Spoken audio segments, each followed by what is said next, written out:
نحمده ونسلم علی رسوله الکریم اما بعد فاعوذ باللہ من الشیطان الرجیم بسم اللہ الرحمن الرحیم۔ محترم ناظرین، بہت ہی اہم ویڈیو کے ساتھ آپ کے سامنے مولانا افتخار حسن پیش خدمت ہیں۔ جادو کے وجود کے بارے میں بہت ہی اہم باتیں معلومات بتانے والا ہوں جو آج سے پہلے کبھی کسی نے آپ کو نہیں بتائی ہوں۔ جنات کی طرح جادو ایک نام نہاد تعلیم یافتہ طبقہ شک اور تذبذب کا شکار ہے۔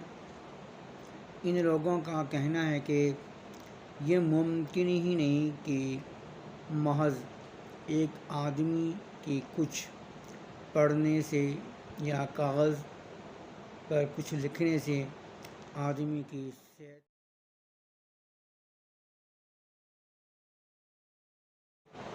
زندگی اور ازدواجی بندھن یا محبت فطرت کے زاویے بدل جائیں۔ ان لوگوں کو یہ بات ہضم نہیں ہوتی کہ ایک شخص دور سے بیٹھے کسی قسم کے خفیہ عمل کے ذریعے اس کے دل اور دماغ کو کنٹرول کر سکتا ہے اور اس کی صحت کو بیماری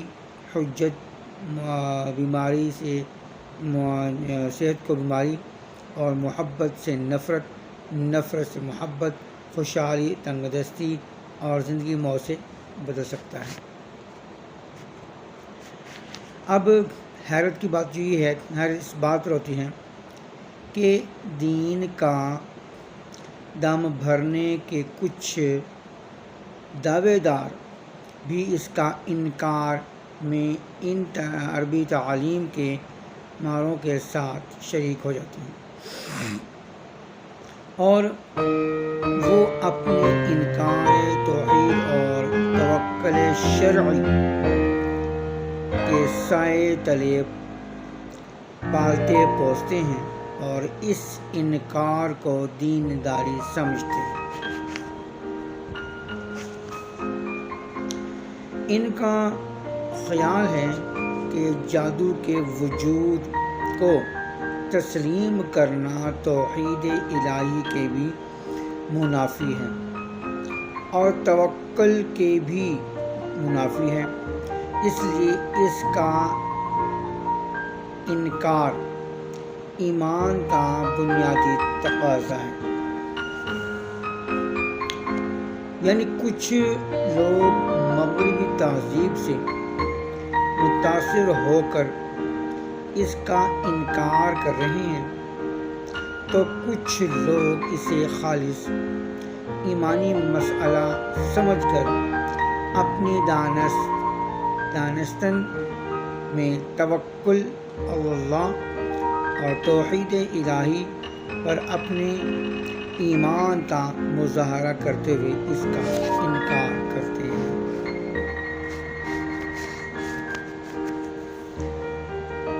اب نئی جو باتیں میں آپ کو سامنے رکھ رہا ہوں وہ یہ ہے کہ نئی روشنی کے دلادہ مغربی تہذیب اور ثقافت کے شدائیوں کو شاید یہ معلوم نہیں کہ جن یہودی اور نصرانی اقوام کی ناکامی یا تقلید میں وہ جادو کا انکار کر رہے ہیں، انہوں نے تو اسے مذہبی تقدس کا درجہ دے رکھا ہے، جبکہ اسلام نے نہ صرف اسے حرام اور کبیرہ گناہ قرار دیا ہے بلکہ اس کے مرتکب کو دنیا کی سب سے بڑی سزائے موت کا حقدار قرار دیا ہے۔ یہ الگ بات ہے کہ اسلام چونکہ دین فطرت اور وحی ربانی پر مشتمل ہے، حقائق زندگی کی صداقتوں کا حامل سچا دین ہے، اس لیے نہ تو یہودیوں، نصرانیوں، ہندوؤں اور دوسرے جو بت پرستوں، دیگر مذاہب کے حامل اقوام کی طرح اسے مذہبی تقدس کا درجہ دیتا ہے، بلکہ وہ تو اسے گردن زانی جرم قرار دیتے ہیں۔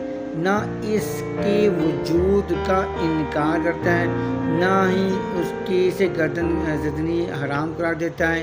اسلام کی فطری تعلیم کا خلاصہ یہ ہے کہ سحر یعنی جادو اپنے وجود کے اعتبار سے برحق ہے، یعنی ایک زندہ حقیقت ہے۔ اس کے وجود کا انکار حقائق سے انکار کے مترادف ہے۔ البتہ وہ اپنے ماننے والوں کو اس کے ارتکاب سے روکتا اور ان پر اسے حرام قرار دیتا ہے۔ محترم ناظرین، بڑی غور سے سنیے گا کہ نئے لوگ اپنا ذہن کس طرح وہ لوگوں کے سامنے آشکار کرتے ہیں۔ جیسے شیطان کا وجود برحق مگر ان کی تابع داری حرام ہے، شراب کا وجود برحق مگر اس کا پینا حرام ہے، زنا کاری، رشوت خوری، غیبت وغیرہ کا وجود برحق مگر ان میں سے ہر ایک کا ارتکاب جرم ہے۔ دوسری طرف دینداری کے نام پر جو لوگ اس کے وجود سے انکار کر رہے ہیں، ان کو ہمارا یہی مشورہ ہے کہ اللہ تعالیٰ اور اس کے رسول صلی اللہ علیہ وسلم سے زیادہ عقل مند نہ بنے۔ جس چیز کا وجود اللہ اور رسول صلی اللہ علیہ وآلہ وسلم نے تسلیم کیا ہے، اسے انکار کرنا کہاں کی دینداری ہے؟ اب آپ کی توحید قرآن کی حدود سے بھی جب آگے بڑھنے لگے تو پھر اس توحید پر غور کریں۔ کہیں توحید کے نام پر ذاتی پسند کے بے حکم ان افکار کو آپ نے ایمان کے شیش محل میں سجا رکھا ہوا ہے، اور اگر آپ سحر کے وجود کو تسلیم کر کے توکل کے منافی سمجھتے ہیں تو مالی تنگ دستی، بیماری وغیرہ کے بارے میں آپ کا کیا خیال ہے؟ کیا کسی بیمار کی بیماری کو محض اس لیے تسلیم کرنے سے انکار کریں گے کہ یہ بیماری اللہ کی طرف سے آتی ہے اور اسے شفا بھی اسی کے ہاتھ سے؟ اس کا تو نہیں انکار کرتے۔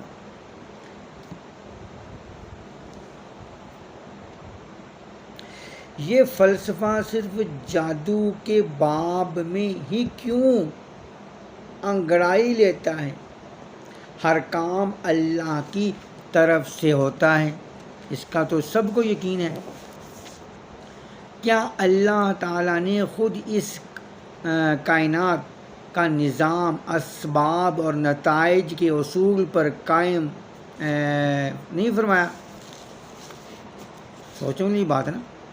کیا کبھی بیج بوئے بغیر آپ اپنی کھیتی میں گندم اگنے کا توکل بھی فرماتے ہیں؟ گندم اگنے کا توکل بھی فرماتے ہیں، اللہ کی طرف سے اس کے حکم پر ہوتا ہے۔ پھر بیج بونے اور ہل چلانے کی کیا ضرورت ہے؟ بلکہ بیج بونا تو توکل کے منافی ہے۔ کیا کبھی یہ فلسفہ اولاد کے بارے میں بھی اپنایا کہ اولاد تو اللہ نے دینی ہے، پھر شادی کی کیا ضرورت ہے، اور اگر دنیا کی رسم نبھانے کی شادی کر ہی لی ہے تو بیوی کے پاس جانا سراسر توکل کے خلاف ہے۔ کیا کبھی ہماری ایکسیڈنٹ وغیرہ کی صورت میں اس توکل کا مظاہرہ آپ نے فرمایا ہے کہ جب شفا اللہ نے دینی ہے تو پھر ڈاکٹروں کے پاس جانا کیوں ضروری ہے؟ ڈاکٹروں کے پاس جانا توحید کے منافی ہے اور توکل کے خلاف ہے۔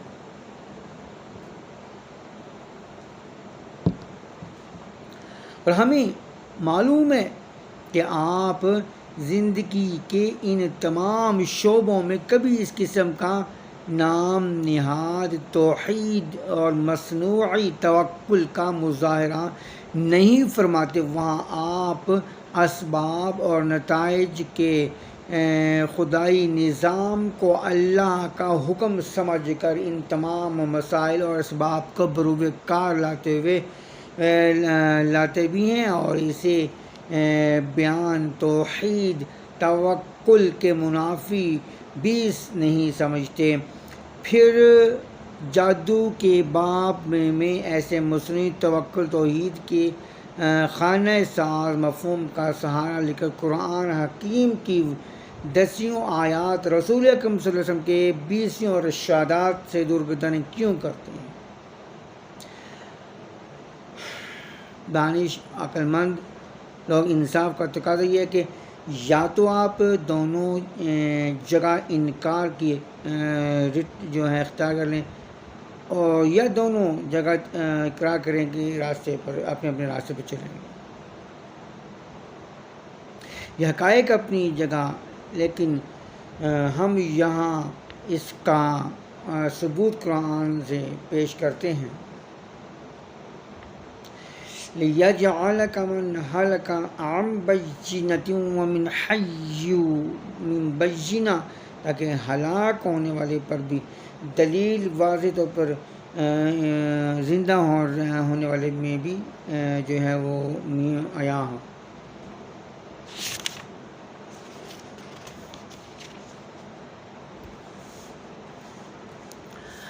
اب نئی روشنی کے دلادہ اور مغرب تہذیب کی ثقافت کے شیدائیوں کو شاید معلوم نہیں کہ جن یہودی اور نصرانی اقوام کی نکاحی یا تقلید میں جادو کا انکار کر رہے ہیں، انہوں نے تو اسے زندگی تہذیب کا وجود مذہبی تقدس کا درجہ دے رکھا ہے، جبکہ اسلام نے نہ صرف اسے حرام قرار دیا ہوا ہے بلکہ گناہ عظیم بھی قرار دیا، بلکہ اس کے مرتکب دنیا کی سب سے بڑی سزائے موت کا مقدمہ بھی انہوں نے سنا دیا کہ یہ واجب قتل ہے۔